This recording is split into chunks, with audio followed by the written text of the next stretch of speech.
बिस्मिल्लाहिर्रहमानिर्रहीम।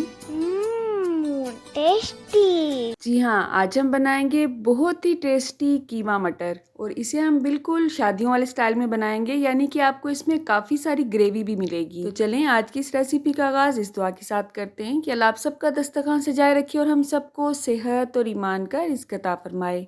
आप चाहें तो ये रेसिपी आम पतीले में भी बना सकते हैं, चाहे तो इसे कुकर में भी रेडी कर सकते हैं। तो यहाँ पे मैं कुकर इस्तेमाल कर रही हूँ, आपने परेशान बिल्कुल भी नहीं होना है। सेम प्रोसेस आप पतीले में भी कर सकते हैं, ठीक है। तो यहाँ पे मेरे पास फ्रोज़न कीमा था आधा किलो, उसमें मैंने एक मुट्ठी भर लहसुन ऐड किया है। साथ ही साथ इसमें 3 अदद दरमियाने साइज़ के प्याज को पतला पतला सा काट के मैंने इसमें ऐड कर दिया है। आम पतीले में कुकिंग टाइम थोड़ा सा बढ़ जाता है, प्रेशर कुकर में थोड़ा सा कम होता है। प्रोसेस सारा सेम होता है, ठीक है। अब यहाँ पे खड़े मसाले हैं मेरे पास लौंग, दालचीनी, बड़ी इलायची और काली मिर्च, तेज़पात के 2 से 3 पत्ते हैं और ये तमाम खड़े मसाले आधा किलो कीमे के लिए इनफ होंगे। स्पाइसेस में इसमें हमने ऐड करनी है हल्दी पाउडर। यहाँ पे मैं 1 छोटा चम्मच हल्दी पाउडर का ऐड कर रही हूँ। साथ ही साथ इसमें सुरख मिर्च आएगी टेस्ट के हिसाब से। 1 चम्मच ही मैंने इसमें सुरख मिर्च पाउडर ऐड किया है और 1 चम्मच इसमें खुश्क धनिया पाउडर ऐड किया है। चुटकी भर इसमें कलवंजी के दाने ऐड करेंगे और आधा गिलास इसमें पानी का ऐड करके इसे आपने प्रेशर पे लगाना है तकरीबन 5 से 7 मिनट के लिए। तो यहाँ पे मैं प्रेशर कुकर इस्तेमाल कर रही हूँ, पानी मैंने थोड़ा कम ऐड किया है इसमें। अगर आप पतीले में इसे बना रहे हैं तो आपने 1.5 गिलास पानी ऐड करके इसे अच्छी तरह से दम पे पका लेना है। 5 से 7 मिनट में कुकर की तकरीबन 1 से 1.5 विसल ही आएंगी। हमने इसे मुकम्मल तौर पे कुक नहीं करना है पहली दफ़ा। तो 5 से 7 मिनट के बाद इसे हमने अच्छी तरह से बंद कर लेना है। जब कुकर की स्टीम अच्छी तरह से खुद ही निकल जाती है उसके बाद आपने वेट उतारना होता है। इसी तरह ही ये सेफ़ रहता है। अब इसे हमने पोटैटो मैशर की मदद से अच्छी तरह से मैश कर लेना है। आपने देखा है कीमा अच्छी तरह से गला नहीं है क्योंकि ये फ्रोज़न कीमा था, इसलिए 5 से 7 मिनट में ये गलेगा नहीं, अंदर तक इसकी स्टीम नहीं जाती है। तो पोटैटो मैशर से अच्छी तरह से मैश करने का मकसद यही होता है कि कीमा अच्छी तरह से घुल जाए। जितने भी मसाले हमने ऐड किए हैं लहसुन प्याज वगैरह वो भी अच्छी तरह से इसमें मिक्स हो जाएँ। तो थोड़ा सा पानी इसमें मज़ीद ऐड करेंगे ताकि इसे हम जब दोबारा प्रेशर लगाएं तो कीमा नीचे से जलने ना पाए। 5 से 7 मिनट के लिए ही दोबारा इसे हमने प्रेशर पे लगाना है और जब आप देखेंगे अल्हम्दुलिल्लाह कीमा यहाँ पे अच्छी तरह से गल चुका है।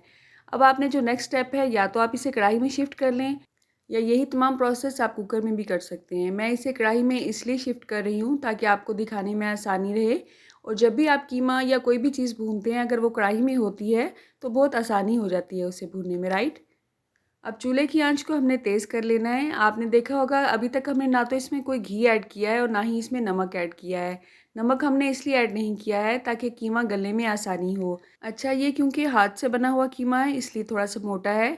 मशीन पे अगर आप इसे बनवाएंगे तो थोड़ा सा पतला कीमा होगा वो। चम्मच की मदद से जितने भी मसाले रह जाएंगे प्याज और लहसुन वगैरह उससे अच्छी तरह से हमने मैश करते जाना है। आप चाहें तो इसी पॉइंट पे जो खड़े मसाले हैं वो भी निकाल सकते हैं क्योंकि इनका जो तमाम अर्क है वो ऑलरेडी कीमे में आ चुका है। मेरा गला अच्छा खासा ख़राब है, अगर आपको थोड़ा सा कोई डिस्टर्बेंस फील हो रही हो तो उसके लिए मैं माजरत खा हूँ।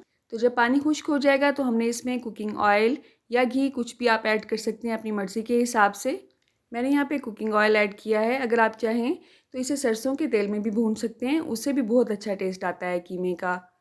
शादियों वाले हाल में जो कीमा बनाया जाता है उसमें अच्छा खासा घी ऐड किया जाता है और घी में कीमे का टेस्ट बहुत अच्छा आता है। मैंने यहाँ पे 1 चम्मच नमक ऐड कर दिया है, साथ ही साथ इसमें ज़ीरा ऐड किया है आधा चम्मच। 2 से 3 मिनट इसे भूनेंगे, उसके बाद आप देखेंगे कि कीमा अच्छी तरह से भून चुका है और तरी ऊपर आ रही है। इस पॉइंट पे हमने इसमें दही ऐड करना है। दही को आपने अच्छी तरह से फेंट के ऐड करना है। दही मैंने यहाँ पे 1 कप के हिसाब से ली है।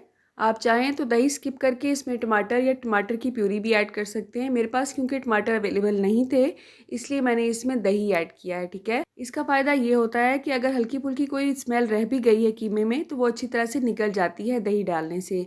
इस पॉइंट पे हमने इसमें अदरक ऐड करना है। 2 बड़े चम्मच मैंने लिए हैं और अदरक को मैंने फ्रेश कूट के ही इसमें ऐड किया है। अदरक हम स्टार्ट में भी डाल सकते थे लेकिन इस पॉइंट पे अगर आप अदरक डालेंगे तो इसका टेस्ट और खुशबू ही अलग होती है। 4 से 5 मिनट अदरक को अच्छी तरह से कीमे में भूनेंगे, उसके बाद हमने इसमें मटर ऐड करने हैं। मटर यहाँ पे मैंने आधा किलो लिए थे, छिलके निकालने के बाद इसमें ये तकरीबन 1 पाव से थोड़े से ज़्यादा ही हैं। इसे भी हमने 2 से 3 मिनट तक कीमे में अच्छी तरह से भूनना है। उसके बाद हमने इसमें पानी ऐड करना है मटर को गलाने के लिए।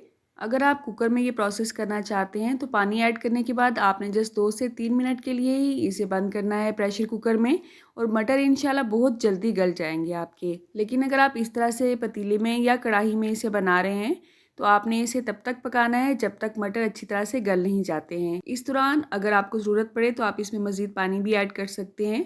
अच्छी तरह से आपने इसे मिक्स करने के बाद कवर कर देना है दरमियानी आंच पे, और इसे कवर करके भूल नहीं जाना है। 2 से 3 मिनट के बाद इसमें चम्मच हिलाते जाएं ताकि ये नीचे से जलने ना पाए। तो कढ़ाई में मटर को गलने में और पकने में तकरीबन 15 से 20 मिनट लग ही जाते हैं। मुकम्मल कीमा मटर बनने में आपको मुश्किल से 25 से 30 मिनट ही लगेंगे, और बहुत ही टेस्टी कीमा मटर रेडी होता है ये। आपने एक दफ़ा रेसिपी को ज़रूर ट्राई करना है। जस्ट 1 से 2 चीज़ें ही हैं जो हमने बिल्कुल एंड पे ऐड करनी है इसके। तो अल्हम्दुलिल्लाह आपने देखा है ग्रेवी भी इसकी बहुत अच्छी तरह से बन चुकी है। अपने हिसाब से आप इसे थिक या पतला जितना भी रखना चाहते हैं कर सकते हैं। 2 चम्मच मैंने यहाँ पे कसूरी मेथी को अच्छी तरह से हथेली पे रगड़ने के बाद इसमें ऐड किया है। आप यकीन करें कसूरी मेथी की खुशबू कीमे में बहुत ही अच्छी लगती है। 1 चम्मच इसमें गरम मसाला पिसा हुआ ऐड करेंगे। सब्ज़ मिर्च को साबुत या काट के अपने टेस्ट के हिसाब से आप इसमें ऐड कर सकते हैं। इसकी खुशबू भी दम आने के बाद बहुत ही टेस्टी लगती है। तो अपने हिसाब से ग्रेवी एडजस्ट करने के बाद गरम मसाला और कसूरी मेथी ऐड करना है, सब्ज़ मिर्च ऐड करनी है, जूलियन कट में कटी हुई अदरक भी आप इसमें ऐड कर सकते हैं। इस पॉइंट पे 1 से 2 मिनट के लिए इसे दम पे लगाएंगे। उसके बाद मैंने तो यहाँ पे शिमला मिर्च को काट के ऐड किया है क्योंकि हमारे घर में शिमला मिर्च पसंद की जाती है, और सर्विंग के वक्त ये देखने में भी बहुत खूबसूरत लगती है। आप चाहें तो 1 से 2 मिनट इसे तवे पे या फ्राइंग पैन में भूनने के बाद भी इसमें ऐड कर सकते हैं। मैंने इसे बिल्कुल ऐसे ही ऐड किया है क्योंकि हम सैलेड के तौर पे भी तो शिमला मिर्च खाते हैं ना, तो अगर ये क्रंची क्रंची सी मुँह में आएगी तो बहुत टेस्टी लगेगी। जूलियन कट में कटी हुई थोड़ी सी मैंने अदरक भी ऐड की है। आप इसे जब भी पैन में या डोंगे में सर्व करें उस वक़्त भी आप इसमें जूलियन कट में कटी हुई अदरक और सब्ज़ धनिया ऐड कर सकते हैं। उससे लुक और टेस्ट बहुत अच्छी आती है अल्हम्दुलिल्लाह। तो अल्हम्दुलिल्लाह आपने देखा बहुत ही अच्छा ग्रेवी वाला सालन हमारा रेडी हो चुका है कीमा मटर का। आपने एक दफ़ा ये रेसिपी ज़रूर ट्राई करनी है। अच्छा या बुरा जैसा भी आपका एक्सपीरियंस है कमेंट बॉक्स में मुझे आके ज़रूर बताया करें। रेसिपीज़ के अलावा रेमेडीज़ भी आपको मेरे चैनल पे मिल जाती हैं। आपने थोड़ा सा टाइम निकाल के मेरे चैनल को डिटेल में विज़िट ज़रूर करना है। अल्लाह आप सबको सेहत और ईमान का रिज़्क अता फ़रमाए, और हम सब के रिज़्क में कसरत से ज़्यादा बरकत और आसानी अता फ़रमाए। मेरी नेक्स्ट वीडियो तक अल्लाह हाफ़िज़।